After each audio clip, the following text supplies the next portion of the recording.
नमस्कार मित्रों, मैं धनेश्वर महतो। आप सब अभी देख रहे होंगे कि टीवी चैनल पे रिपब्लिक भारत का गोस्वामी जो है न्यूज एंकर, बड़े बड़े दावे, बड़े बड़े ईमानदारी का अपना ढोल, देशभक्ति का ढोल दबा के पीट रहा है। ये मीडिया वाला दबा के कांग्रेस के ऊपर निशाना साध रहा है कि साधु संतों की हत्या। कहां है कांग्रेस पार्टी, कहां है इटली वाली भाषा? समझिए, इटली वाली, वो भारत की बहू नहीं है। राजीव गांधी, स्वर्गीय राजीव गांधी पूर्व प्रधानमंत्री की वो पत्नी है, धर्म पत्नी है। उसके शब्द देखिए, कितनी अपशब्द भाषा का। ये दो कौड़ी के बिकने वाले ये पत्रकार, भाषा की मर्यादा तक इनके पास नहीं है और ये पत्रकारिता करते हैं। ये बहुत ही शर्मनाक है। और सबसे बड़ी बात देखिए, ये कितने घटिया किस्म के पत्रकार हैं। आप इसी बात से अंदाजा लगा सकते हैं कि आज पूरा देश के अंदर लॉकडाउन के अंदर गरीब, मजदूर, ये व्यक्तियों की हालत दिन प्रतिदिन खराब होती जा रही है। कई आदमी, आपने देखा होगा, एक व्यक्ति आगरा से चल के, माफ करिएगा, दिल्ली से चल के आगरा, बिहार आ रहा था पैदल चल के। आगरा के अंदर दिल का उसका दौरा पड़ के हार्ट अटैक से मौत हो गई। क्या ये गोदी मीडिया इन्होंने दिखाया इस बात को खबर सरकार को? सरकार से सवाल उठाए कि ये व्यक्ति भूख प्यास से, हार्ट अटैक से मर गया, ये सरकार की जवाबदेही है? नहीं उठाया। अभी परसों की बात कर लेते हैं। वाराणसी में, बनारस में, दिल्ली से पैदल चल के रामजी महतो नाम का व्यक्ति, बेगूसराय का रहने वाला, वो व्यक्ति, उसके जब पोस्टमार्टम हुआ तो उसके पेट में एक दाना तक नहीं था, यानी भूख से उसकी मृत्यु हो गई। ये 2 रुपया में बिकने वाले पत्रकार ये प्रश्न नहीं पूछा भाजपा सरकार से कि एक व्यक्ति पैदल चल चल के उसकी मृत्यु हो जाती है। किसी भी भारतीय जनता पार्टी के नेता से ये सवाल करने की हिम्मत नहीं है। पतलून गीली हो जाएगी इनकी पत्रकारों की पतलून गीली हो जाएगी अगर ये भाजपा के नेता से पूछेंगे, प्रधानमंत्री से सवाल पूछेंगे, योगी आदित्यनाथ से पूछेंगे तो इनकी पतलून गीली हो जाएगी। ये ऐसे घटिया पत्रकारिता करते हैं। चंद रुपयों में बिकने वाले ये पत्रकार हैं, चाटुकार जिसे कहते हैं अभी के टाइम में। पैसा फेंको, तमाशा देखो। कोठे पे बैठने वाली जो है ना, उसकी भी कुछ ईमान है, वो भी अपने पैसे से ईमानदारी से करते हैं। लेकिन अभी ये पत्रकार, मैं नाम लेके बोल रहा हूं, गोस्वामी, रिपब्लिक भारत का, जी न्यूज का, क्या कहते हैं ये सुधीर चौधरी, दीपक चौरसिया, ये अगर ये ईमानदार पत्रकार है, मैं एक छोटा सा प्रश्न पूछ रहा हूं, सिर्फ अगर सरकार ईमानदार है और कहती है ये पत्रकार ईमानदार है, तो जब से ये पत्रकारिता कर रहे हैं ना, सिर्फ इनकी संपत्ति की जांच कर ले। दूध का दूध, पानी का पानी, पता चल जाएगा कि ये पत्रकार कितने ईमानदार है। कितना वेतन होगा? लाख, 2 लाख, 5 लाख। इनकी संपत्ति अरबों में है आज के टाइम में। नोट छापने की मशीन है ये पत्रकारिता इनकी। इसलिए ये सरकार की आलोचना नहीं करते, भारतीय जनता पार्टी की आलोचना नहीं करते, ये उनकी कमियां नहीं गिनाते। जमुई में फिर से कह रहा हूं, एक व्यक्ति गोलगप्पा, जिसे बिहार में फोकचा कहते हैं, गोलगप्पा यानी फोकचा बेचने वाला व्यक्ति आत्महत्या कर लेता। किसी मीडिया ने दिखाया, किसी न्यूज चैनल ने दिखाया? इसको नहीं दिखाया। किस तरीके से मजदूरों के ऊपर पुलिस वाले बर्बरता कर रहे हैं, उनके ऊपर लाठियां चार्ज करते हैं जब वो सामान निकल लेने के लिए घर से बाहर जाते हैं। एक रूम के अंदर 10 व्यक्ति 15 व्यक्ति इस तरीके से एक ही रूम में पैक है। आज पिछले 1 महीना से ऊपर हो गया। इसकी सुध बुध कोई पत्रकार जाके ले रहा है कि ये इस देश के नागरिक हैं। इन्हीं नागरिकों ने भारत सरकार को, जो आज नरेंद्र मोदी बादशाह बने बैठे हैं हिंदुस्तान के, ये बादशाह बनाने का काम यही गरीब मजदूर व्यक्तियों ने इनको मत देके बादशाह बनाया है। एक भी पत्रकार इससे ये सवाल पूछते हैं? नहीं पूछते हैं। देश के तमाम जगह से ऐसा कोई हिंदुस्तान का कोना नहीं होगा जहां से मुझे कॉल नहीं आता है। एक बात और कह रहा हूं, जो भी भाई लाइव देखते हैं कृपया फोन करें तो 9 बजे दिन के बाद करें, ताकि हर व्यक्तियों का मैं कॉल रिसीव करूं। सुबेरे के टाइम कॉल ना करें, क्योंकि मैं लाइव रहता हूं, आप लोग जानते हैं, तो डिस्टर्ब होता है, बात करने में डिस्टर्ब होती है।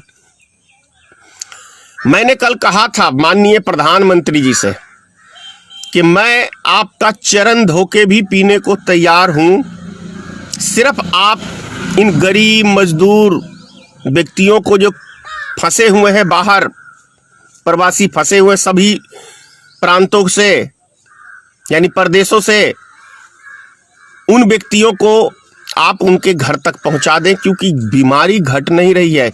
ये व्यक्ति कमरे में पैक है, 1 महीना से ऊपर हो गया है। इसका मतलब है ये व्यक्ति स्वस्थ है।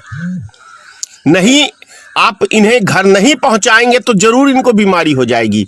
भूख प्यास से जो इनका हाल है उससे बीमारी जरूर फैलेगी।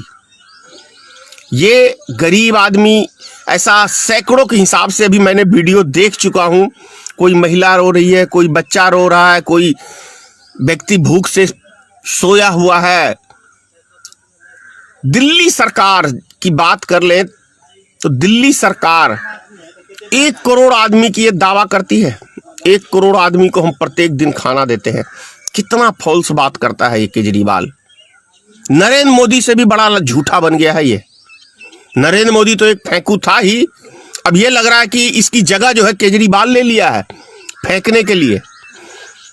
अरे केजरीवाल साहब, यदि 1 करोड़ व्यक्तियों को आप खाना दे रहे हो तो फिर ये व्यक्ति,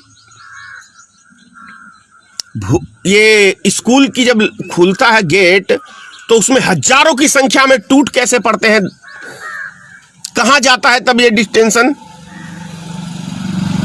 एक दूसरे के ऊपर गिरते हुए खाना लेने जाते हैं, तो क्या आपकी सरकार को डूब के नहीं मर जाना चाहिए? केजरीवाल जी, मैं आपकी बहुत तारीफ कर रहा था, लेकिन ये सिस्टम देख के जो है ना आपका, मैं कह रहा था कि कोई अच्छा मुख्यमंत्री, और आपकी तारीफ कहूं मैं, जब अपनी पार्टी का रजिस्ट्रेशन कराने गया था तो निर्वाचन आयोग ने भी आपकी तारीफ की थी कि भारत में एक पहला व्यक्ति मिला है जो जनता से किए हुए वादे पूरे किए। अच्छा है, आपने कुछ काम किया, इसके लिए मैं तारीफ करता हूं, धन्यवाद करता हूं। लेकिन इस बुरे समय के अंदर जिस तरीके का भी लोग भूख से तड़प रहे हैं, एक खिचड़ी के लिए किसी के नसीब में हो रही है नहीं हो रही है, ये आपकी सरकार की फेल्यूर है। और उस खिचड़ी के बदले मजदूरों को मार के फेंक दिया जाता है। प्रत्येक दिन कई मजदूरों की पिटाई होती है।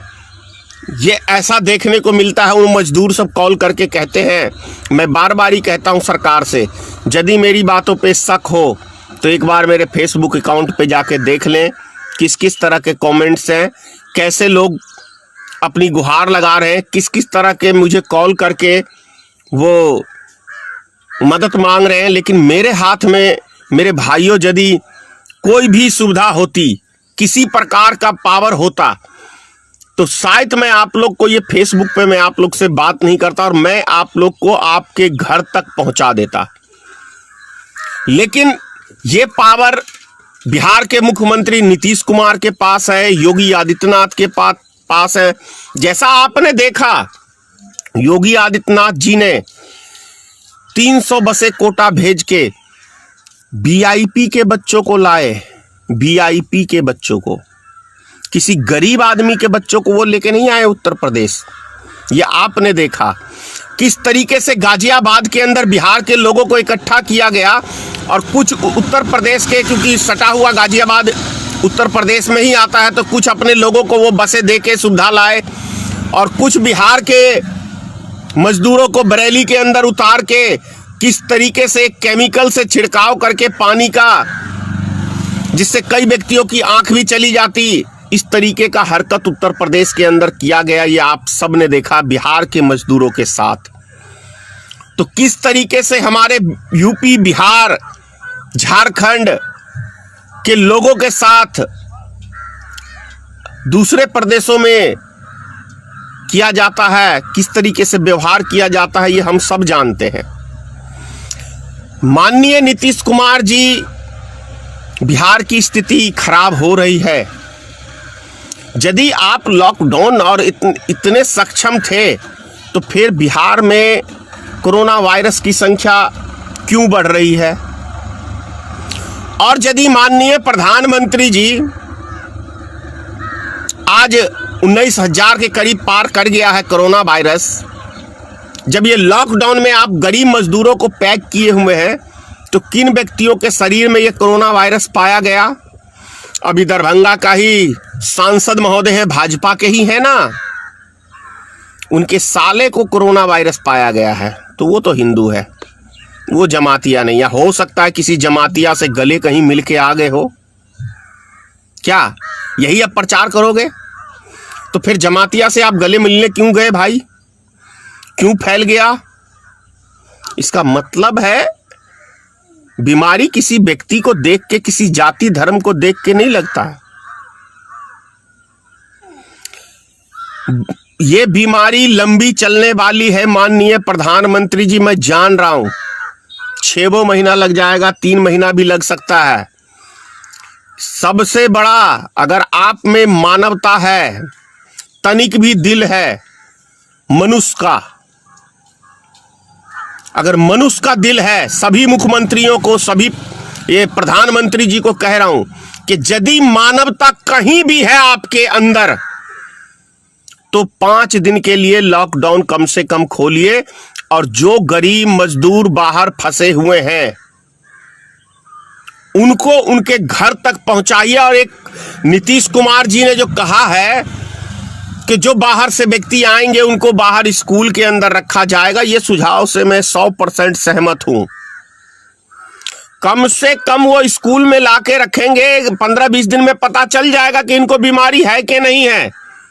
नौटंकी मत करिए। देश के गरीब आदमियों के जान से खिलवाड़ करने का काम नीतीश कुमार जी मत करिए।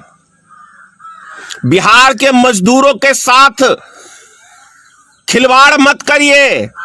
प्रधानमंत्री जी आपसे भी कह रहा हूं, मुख्यमंत्री जी आपसे भी कह रहा हूं, कम से कम इन गरीब मजदूरों की जान बख्श दीजिए, इनको घर तक लाइए। कन्याकुमारी से लेकर जम्मू कश्मीर तक का आदमी संपर्क करता है। नागालैंड हो, असम हो, गुवाहाटी हो, झारखंड, उत्तराखंड, पंजाब, जम्मू कश्मीर, क्या कहते हैं, यूपी, बिहार, मध्य प्रदेश, राजस्थान, ऐसा कोई जगह नहीं बचा हुआ है जहां का व्यक्ति संपर्क करके मदद मांग नहीं रहा है। यदि सरकारें मदद कर रही हैं तो फिर ये लोग व्यक्ति क्यों गिड़गिड़ा रहे हैं, क्यों मदद मांग रहे हैं? ये सरकार की जवाबदेही है। सरकार का कर्तव्य बनता है एक एक नागरिक की जान की रक्षा करना।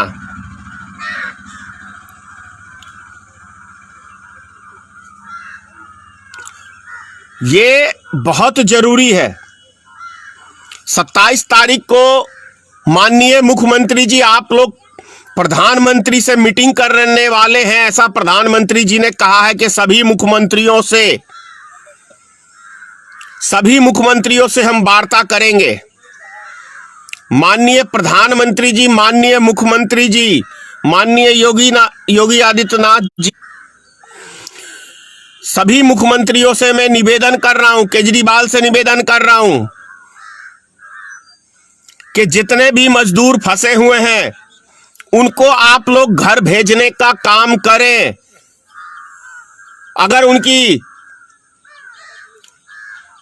वैसे भी वो बाहर भूख प्यास से मर रहे हैं, अगर वो अपने घर परिवार या अपने पंचायत में लौट के आ जाएंगे तो कुछ नहीं बिगड़ेगा।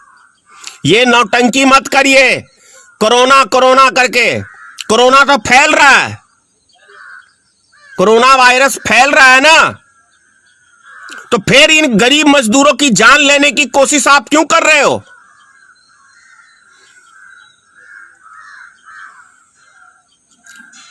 एक ऐसा कॉल मेरे पास आया था जो मैं रिकॉर्ड नहीं कर पाया, इसीलिए मैं बोलूंगा नहीं। वो ऐसा कॉल था कि गरीब मजदूरों की जान लेने वाली एक बहुत बड़ा उस व्यक्ति ने बात कहा था। नहीं तो मैं अभी आप लोग को सुनाता, सरकार को सुनाता। कहीं वो साजिश तो नहीं चल रही है गरीब मजदूरों की जान लेने की?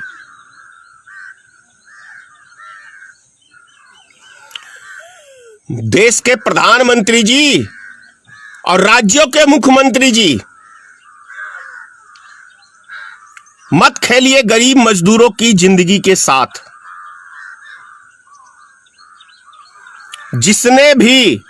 जिस व्यक्ति ने भी गरीब मजदूरों की जान के साथ इतिहास गवाह है, मजदूरों की जान के साथ खिलवाड़ किया है, ईश्वर ने उसका नामो निशान इतिहास से मिटा के रख दिया है। इतिहास गवाह है इस चीज का। देख लीजिए कंस का भी जुल्म सितम।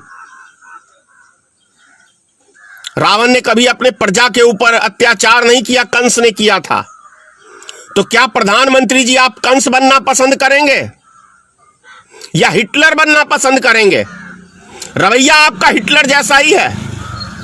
दुनिया कुछ भी कहे, लेकिन मैं धनेश्वर महतो आपके रवैये को एक हिटलर का ही नाम देता हूं, क्योंकि जितने हिटलर में गुण थे वही गुण आपके अंदर है। जीवनी आपकी हिटलर से मिलती है। बहुत सारे व्यक्तियों को मेरी बात से बुरा लगेगा। हिटलर की जीवनी उठा के देख लो, मोदी जी की जीवनी उठा के देख लो, कोई फर्क नहीं मिलेगा। तो भारत को जर्मनी मत बनाइए। किस नाम से दुनिया संबोधित करती है हिटलर को, उस नाम को परमानेंट के लिए ठप्पा मत लगवाइए अपने माथे पे कि मैं भारत का हिटलर हूं। इतना ही कहूंगा। जय हिंद।